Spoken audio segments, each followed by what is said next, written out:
3 April 1680 स्वराज्याचा सूर्य मावळला होता.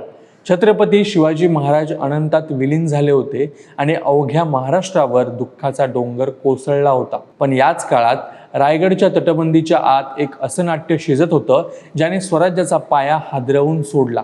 एका बाजूला स्वराज्याचे वारसदार युवराज संभाजी महाराज आणि दुसऱ्या बाजूला शिवाजी महाराजांच्या पट्टराणी सोयराबाई. मित्रांनो, आजही जेव्हा आपण मराठा इतिहास वाचतो तेव्हा एक प्रश्न वारंवार समोर येतो. संभाजी महाराज आणि सोयराबाईंचं नातं नेमकं कसं होतं? सोयराबाईंनी खरोखरच आपल्या सावत्र मुलाला बाजूला सारून स्वतःच्या पुत्राला गादीवर बसवण्यासाठी कट रचला होता का? आणि सर्वात महत्त्वाचं म्हणजे सोयराबाईंचा मृत्यू नेमका कसा झाला? त्यांना भिंतीत चिणून मारले गेले की त्यांनी वेश प्राशन करून आत्महत्या केली? आज आपण कोणत्याही भावनेच्या आहारी न जाता उपलब्ध ऐतिहासिक पुरावे आणि बखरी आणि नामवंत इतिहासकारांच्या मतांनुसार या प्रकरणाचा सविस्तर उलगडा करणार आहोत. व्हिडिओ शेवटपर्यंत पहा, कारण सांगतोय लीलाधर. लक्षपूर्वक ऐका कृपया माहितीसाठी. मित्रांनो, अभिजात मराठी विशेषच्या माध्यमातून आम्ही असेच वैचारिक सखोल विश्लेषण, भन्नाट गोष्टी, इंटरेस्टिंग माहिती आणि महत्त्वाच्या घडामोडी तुमच्या समोर आणत असतो. आंतरराष्ट्रीय राजकारण असो वा इतिहासातली गुपितं, प्रत्येक विषय आम्ही साध्या सोप्या भाषेत मांडतो. असेच इंटरेस्टिंग व्हिडिओ पाहण्यासाठी आपल्या चॅनलला नक्की सबस्क्राईब करा, जेणेकरून आमचा प्रत्येक विषय तुमच्यापर्यंत पोहोचेल. तर वळूया आपल्या आजच्या मुख्य विषयाकडे. सोयराबाई या मोहिते घराण्यातील होत्या. संभाजी मोहिते यांची ही कन्या. शिवाजी महाराजांसोबत विवाहबद्ध झाल्यानंतर त्यांना राजाराम आणि बाळीबाई ही 2 अपत्ये झाली. 6 जून 1674 रोजी जेव्हा महाराजांचा राज्याभिषेक झाला तेव्हा सोयराबाईंना पट्टराणींचा मान मिळाला. पण याच राज्याभिषेकाने एका गृहकलाची बीजे पेरली. इतिहास संशोधक डॉक्टर कमल गोखले म्हणतात की जेव्हा संभाजी महाराजांना युवराज घोषित करण्यात आलं तेव्हा आपल्या मुलाला म्हणजे राजाराम महाराजांना तो मान मिळाला नाही याचे दुःख सोयराबाईंना होणे मनुष्य स्वभावाला धरून स्वाभाविक होते. शिवदिग्विजय बखरीनुसार सोयराबाईंनी महाराजांकडे राजारामांच्या अधिकारासाठी हट्ट धरला होता. मात्र शिवाजी महाराजांचा त्यांच्यावर पूर्ण भरवसा नव्हता असेही काही संदर्भ आढळतात. 1676 नंतर संभाजी महाराज 3.5 वर्ष रायगडावर गेले नाहीत. या काळात सोयराबाई आणि अष्टप्रधान मंडळातील अण्णाजी दत्तो, मोरोपंत पेशवे यांच्या हाती स्वराज्याचा कारभार आला. महाराजांच्या निधनानंतर वारस कोण हा प्रश्न कळीचा ठरला. सभासदांच्या बखरीनुसार महाराजांनी हा निर्णय अष्टप्रधान मंडळावर सोडवला होता. पण इथेच राजकारणाला सुरुवात झाली. अण्णाजी दत्तो आणि सोयराबाईंनी मिळून संभाजी महाराजांना कैद करण्याची आणि 10 वर्षाच्या राजारामांना गादीवर बसवण्याची योजना आखली. संभाजी महाराजांच्या चारित्र्याविषयी इतिहासकारांमध्ये 2 टोकाची मते आहेत. काही कागदपत्र त्यांना बेजबाबदार आणि व्यसनी म्हणत होते, तर डॉक्टर जयसिंगराव पवार यांच्यासारख्या संशोधक सांगतात की संभाजी महाराजांचे चारित्र्य हनन करणे हा त्यांचा विरोधकांच्या कुटील राजकारणाचा भाग होता. जेव्हा संभाजी महाराज मुघलांच्या छावणीत गेले तेव्हा अष्टप्रधान मंडळात त्यांच्याविषयी अविश्वास निर्माण झाला, ज्याचा फायदा सोयराबाईंच्या समर्थकांनी घेतला. हा इतिहासातील सर्वात वादग्रस्त आणि गूढ प्रश्न आहे. संभाजी महाराजांनी संतापून सोयराबाईंना भिंतीत चिडून मारले. पण हेच मल्हारराव रामराव संभाजी महाराजांच्या काळातून 1600 वर्षानंतर लिहित होते आणि त्यांचे घराणे संभाजी महाराजांविरुद्ध पूर्वगृह दूषित होते असे डॉक्टर जयसिंगराव पवार म्हणतात. दुसरीकडे वा.सी. बेंद्रे यांच्या संशोधनानुसार शिवाजी महाराजांच्या मृत्यूनंतर सोयराबाई 1.5 वर्ष जिवंत होत्या. संभाजी महाराजांनी रायगडावर आल्यावर सोयराबाईंचे सांत्वन केले होते असे अणुपुराण सांगते. मात्र राज्याभिषेकानंतर काही महिन्यातच संभाजी महाराजांविरुद्ध 2 मोठे कट झाले. या कटात सोयराबाईंचे नाव गोवले गेले.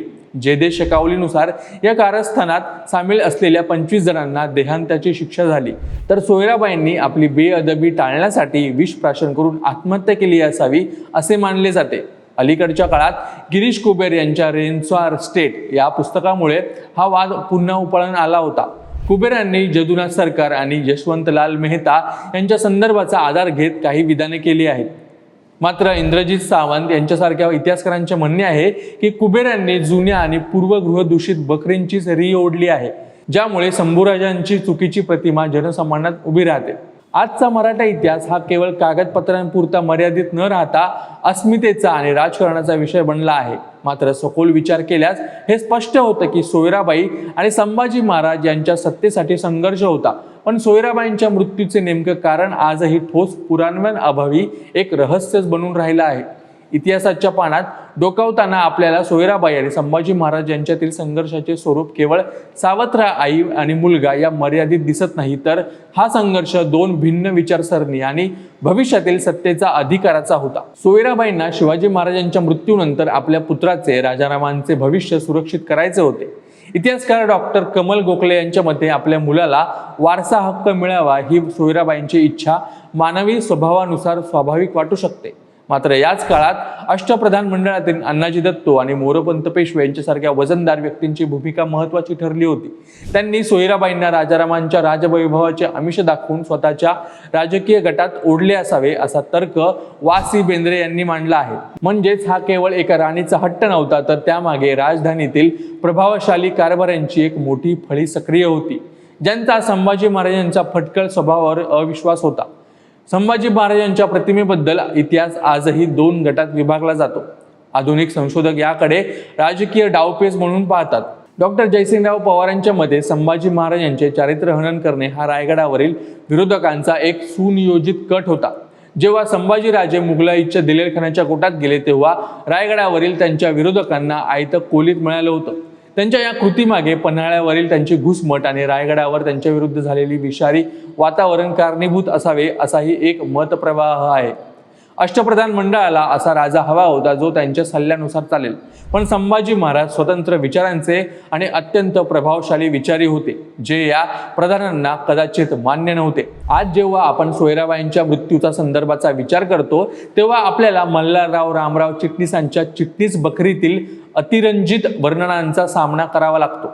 सोयराबाईंना भिंतीत चिणून मारल्याचा दावा ही बखर करते, पण ही बखर घटनेच्या 125 वर्षानंतर लिहिलेली आहे.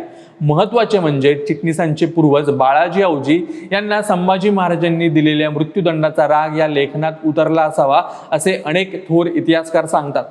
प्रत्यक्षात सोयराबाईंनी आपली बेअदब टाळण्यासाठी विष प्राशन करून आत्महत्या केली असावी ही जयदेश शकावलीतील नोंद अधिक विश्वसनीय वाटते. हा मृत्यू नैसर्गिक नसला तरी त्याच्याशी संभाजी महाराजांचा काही संबंध नव्हता, तर तो त्या काळातील राजकीय अस्थिरतेचा आणि अयशस्वी झालेल्या कटाचा शेवट होता. आजच्या काळात पुराव्याशिवाय इतिहासाची चिकित्सा करणे अवघड झालं आहे, कारण या घटना केवळ भूतकाळ नसून महाराष्ट्राच्या अस्मितेशी जोडलेल्या गेल्या आहेत. रायगडावरील हा गृहकलह स्वराज्यासाठी एक मोठी परीक्षा होती. कौटुंबिक वाद आणि राजकारण यामुळे इतिहासाच्या पाड्यांवर अनेक संभ्रम निर्माण झाले होते. सोयराबाईंची महत्वाकांक्षा असो किंवा अष्टप्रधानांची कुटील नीती, यातून आपण एकच गोष्ट शिकू शकतो, ती म्हणजे अंतर्गत वाद राष्ट्राला किती कमकुवत करू शकतात. तुम्हाला काय वाटतं? संभाजी महाराजांची आजवरची मांडली गेलेली प्रतिमा ही ऐतिहासिक सत्यावर आधारित आहे की ती केवळ बखरेंमुळे, कथांमुळे डागाळली गेली आहे? तुमच्या प्रतिक्रिया कमेंट्समध्ये नक्की सांगा आणि संभाजी महाराजांचा इतिहास कसा वाटला हे देखील सांगा. आणि तुम्हाला यापैकी कुठली माहिती आवडली असेल किंवा तुमच्याकडे काही पुरावे असतील ते देखील आम्हाला कमेंट्समध्ये नक्की सांगा. आणि अशाच व्हिडिओसाठी अभिजात मराठी विशेषला नक्की सबस्क्राईब करा.